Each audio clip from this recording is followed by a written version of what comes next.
All right, so today I am here with Caleb from the Ridge Community Church. Really excited to chat today, Caleb. Hey, me too, Chris. Thanks for having me.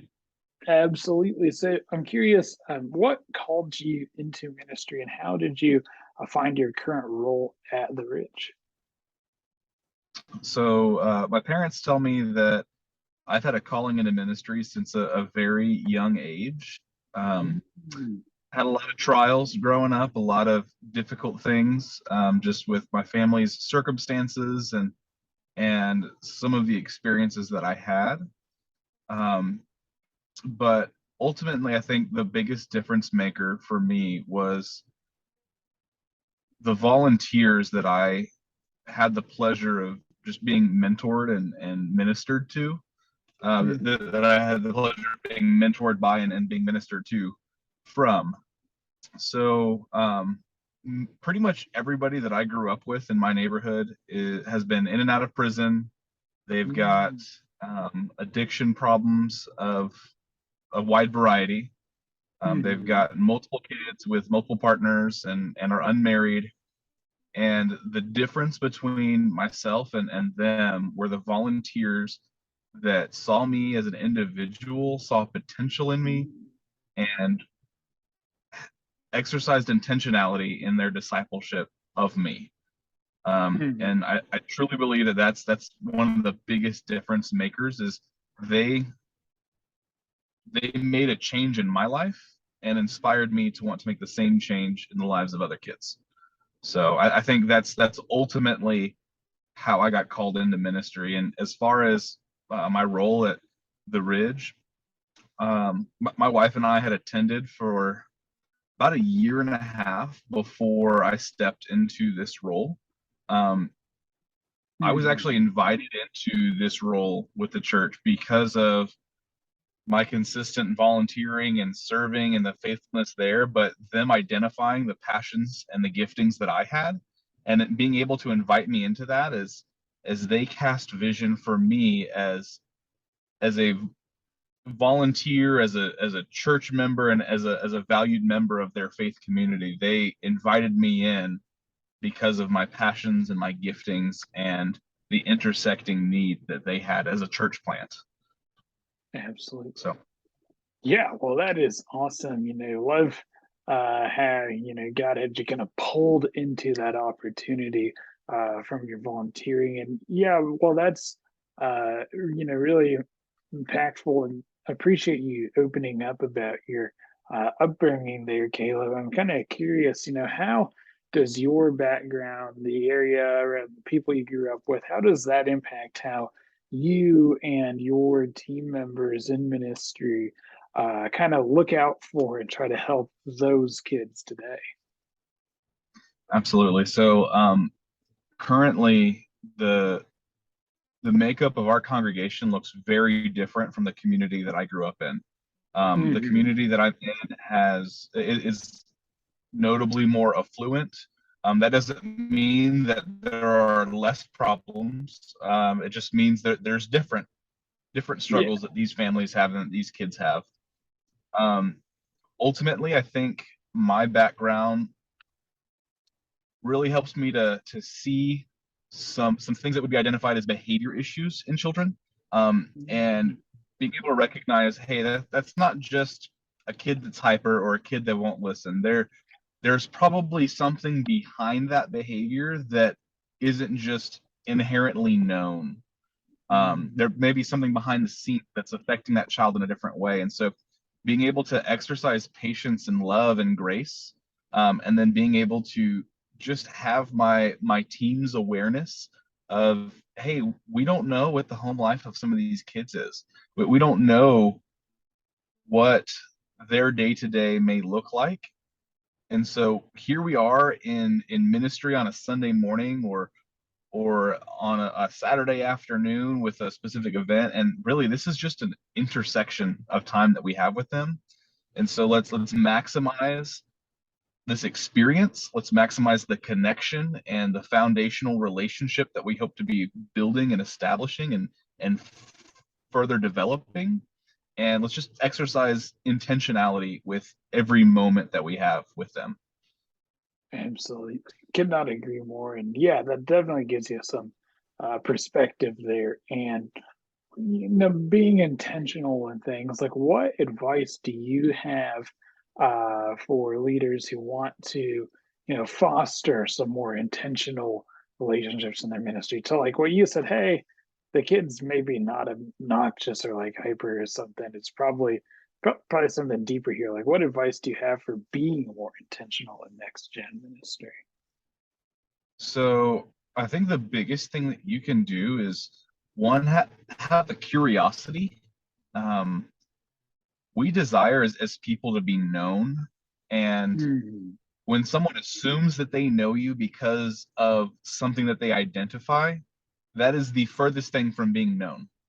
Um, Mhm. just to assume that they understand you and all of your background and everything simply because of the way you said something or how you did not hold your tongue here or whatever it may be. So I think it really begins with first the curiosity that's there, the asking questions and getting to know the kids. That I think is some of the first couple of steps that you can do to begin that journey of intentionality. And when they're answering, actually listen. Don't just ask the questions and then think about the next thing that you want to talk about, but be be an avid listener and pay attention to what's being said. Mm.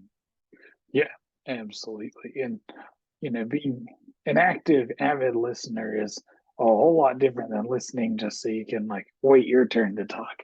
That's probably uh, something to keep top of mind. And then, pulling on that thread a bit, Caleb, I'm curious, what are, aside from just being intentional in ministry, what are some other like values you and your team operate by?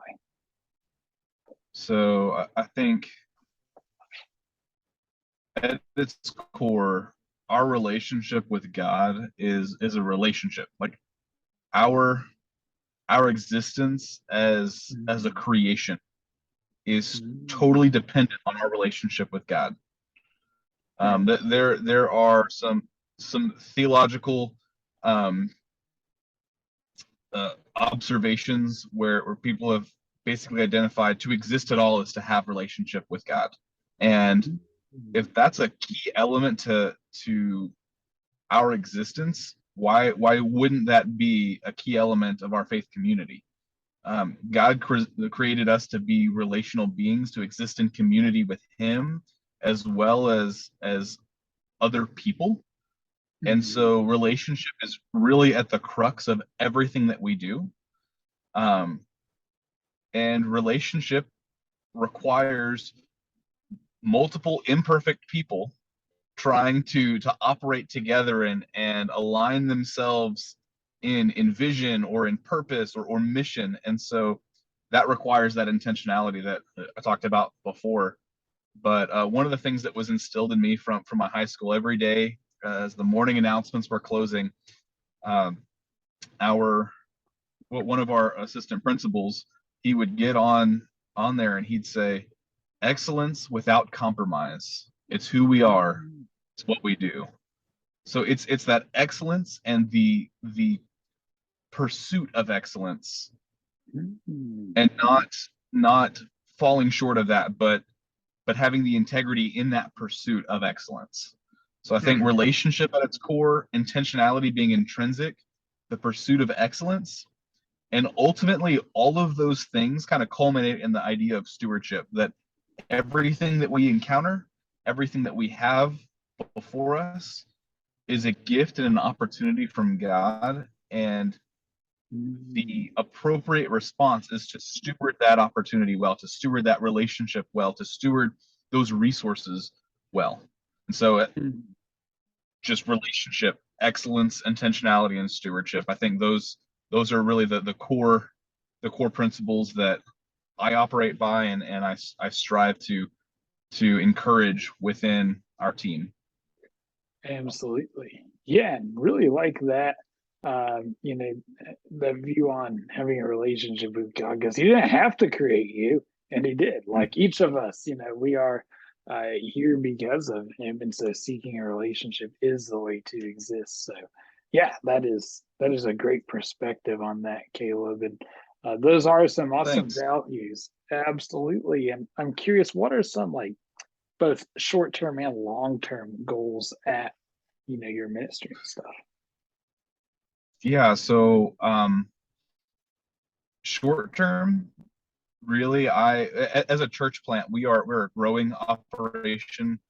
Um, Resources tend to be tight in ways of finances and in ways of volunteers and man hours, so to speak. And so really my short-term goal is to continue to grow this team that I have and that this ministry is able to operate with, grow that team in number and just in the depth of Mm. their leadership capability in such a way that a lot of the operational pieces that volunteers can take ownership of those things so that I can focus on continuing to deepen the discipleship elements of the kids that are in the ministry, the parents that bring the children to the ministry and really are the driving sphere of influence in the child's life. And beyond that, the discipleship and the deepening the relationship that our volunteers have with one another and with God. So Absolutely. that's probably the that sounds more long term, but really like we're on the cusp right now of being able to take those steps um well. And so Mm. that's on the short term side. On the long term side, I really want to take this children's ministry and be able to establish something that's sustainable and scalable, so that the ministry can be a launch pad for kids going into junior high, for volunteers into the unique callings that God may place on their life. Mm. Um, I want it to be a developmental place. In ministry, it's always a journey. You've never reached the destination. There's always more. The journey of ministry and in spirituality is always a frontier. And so being able to continue to expand the borders of the kingdom through that. So Absolutely. Yeah, well, those are some spectacular goals, Caleb. And yeah, we are rooting thanks. for you as you work towards them. And I'm curious, what just other advice do you have for ministry leaders? So one of the things that I love seeing in scripture is the way that the way that Jesus taught his disciples. Um, Mm. there is some of that Greek influence of that Socratic method of very much like what we experience in the school system here in the West. Mm. There's someone who's speaking and there's a group of people who are listening and they may be taking notes or they may be studying and reflecting on these things. But alongside that kind of Greek approach to mentoring and teaching, they also Jesus exercises this Hebrew approach of walking alongside in a smaller group setting and pouring into not just the educational or curricular aspects, but what it is to walk this earth in the way that God intended. Um, Mm. when Jesus has given his instructions of, hey, these are the most important commandments. It's first to love the Lord your God with all your heart, soul, mind, and strength. Mm. And the second is like it to love your neighbor as yourself. I one of the things that I think is really great is when people summarize those and to love God, love people.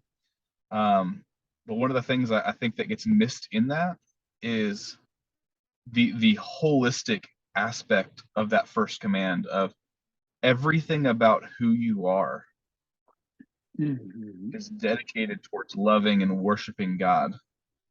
So that's with your body, with the very thoughts in your head, with your heart, your desires, with your soul, and everything that makes you you. And if that doesn't summarize it, then he even throws in and your strength, which strength is mustered out of nothingness sometimes. And so Mhm. it's that anything else that you can muster, anything beyond, if that doesn't cover it, then include it too. I Absolutely. just I love that holism and that just the holistic idea of the Christian walk and Mhm. emphasizing all of the aspects of the individual that you're ministering to. Um, meeting needs that they have, their physical needs, their spiritual needs, their emotional and relational needs. I think those are it's a tall order, but I think those are Mhm. key in laying a solid foundation in a faith community. So Absolutely. Could not agree more. And yeah, that is uh a really important thing and really shouldn't be, watered down from that, like uh mind, body, soul, like everything you are dedicated to loving God. Not just love God, but everything. So yeah, that's awesome. So really, really appreciate you sharing so much, Caleb. And yeah, we're absolutely. excited for what's ahead.